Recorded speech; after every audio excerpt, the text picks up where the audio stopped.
Characters are often reflections of their societal values and beliefs. Those who do not conform to them or whose actions contradict their values are perceived as anomalies, and these inconsistencies in human behavior present insightful characters. In both 1984 by George Orwell and Mel's Last Dancer, directed by Bruce Beresford, characters struggle against the collective to find their identities, but at the same time, they contradict their personal values in their pursuit, portraying the complexities and anomalies of human behavior. In 1984, Winston's subtle subversions toward the regime are perceived as an anomaly in the society he lives in, but his actions can be contradictory, whereas O'Brien who is fully aware of the detrimental effects of the regime, chooses to conform anyway. In Mal's Last Dancer, Lichtenstein rebels against the collective identity in a bid for individual freedom, his anomalous actions betraying both his family and Chinese society. The paradoxical actions of the main character, Winston, as he struggles to retain his individuality, allows the audience to better understand the anomalies of human behavior and emotions. Ingsoc, the oppressive government whom reigns in 1984, demands the collective identity of its citizens, which many submit in fear. Winston, however, does exactly the opposite by having a sexual relationship with Julia. This gives Winston a sense of individualism, as he states that the embrace had been a battle, the climax of victory, it was a blow struck against the party, it was a political act.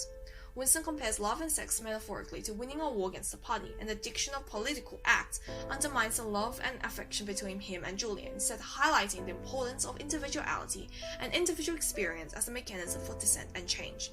However, Winston still submits to the collective identity that regime forces, highlighted when Winston passionately joins a chant of Big Brother. He remarks, "It was impossible to otherwise. To disassemble, to control, to what everyone else was doing was an instinctive reaction."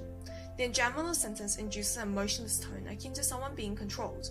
Winston tries to justify his contradictory actions, illustrating the power of the collective manipulating the individual. This reveals the complexity of his character, which is necessary to protect himself in his society. Winston's anomalous actions not only contradict society's values, but sometimes even his own. Therefore, through his paradoxical actions, Winston illustrates how easily human behavior and emotions can be manipulated, allowing the audience to comprehend the anomalies of human behavior against society. O'Brien, on the other hand, symbolizes the values of the party, yet he isn't mindlessly following around the party like the rest of Oceania, portraying the anomaly of his actions. O'Brien purposely gains Winston's trust, only to betray and torture him. His unusual intelligence and knowledge of the deeds of the party are often expressed as he tortures Winston psychologically, remarking, "Power is in inflicting pain, tearing human minds into pieces and putting them into new shapes of your choosing." O'Brien recognizes the cruelty of the government, metaphorically portraying power as a monster that destroys the individual to mold them into a collective. He compares this mechanism to a jigsaw puzzle, effectively dismissing this as a game to the government. However, O'Brien himself is not completely brainwashed, but has willingly given up his individualism and forces others to do so the same. Knowing exactly how detrimental it could be, this positions the audience to question the irregularities of their behavior and their intentions.